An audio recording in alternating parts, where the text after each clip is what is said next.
Hi, today I'm going to show you how to install Docker on Ubuntu. So, there are different ways to do this. First one is installing Docker on Ubuntu using default repositories. So, it's a good idea to update the local database of software to make sure you've got access to the latest revisions. So, open the terminal window and type this command and allow the operation to complete. Step 2 is uninstall older versions on Docker. So, it's recommended to uninstall any old Docker software being proceeding. Use this command, hit enter. Then install Docker on Ubuntu 18.4.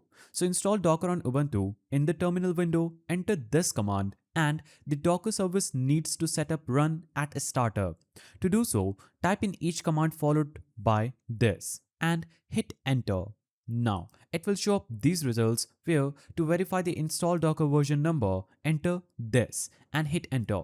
Now, another option is installing Docker from a .deb package. So simply navigate to this site, that is downloaddocker.com, click on pool, now choose stable, now choose AMD64, and this is the location of stable Docker releases for Ubuntu 18.4.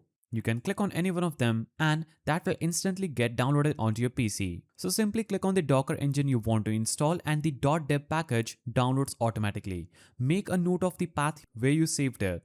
To install Docker, run the following command using the path of the download Docker package and allow the installer to run. After you do this, you would have successfully installed Docker on Ubuntu. If you found this guide helpful, please don't forget to give it a thumbs up and thanks for watching.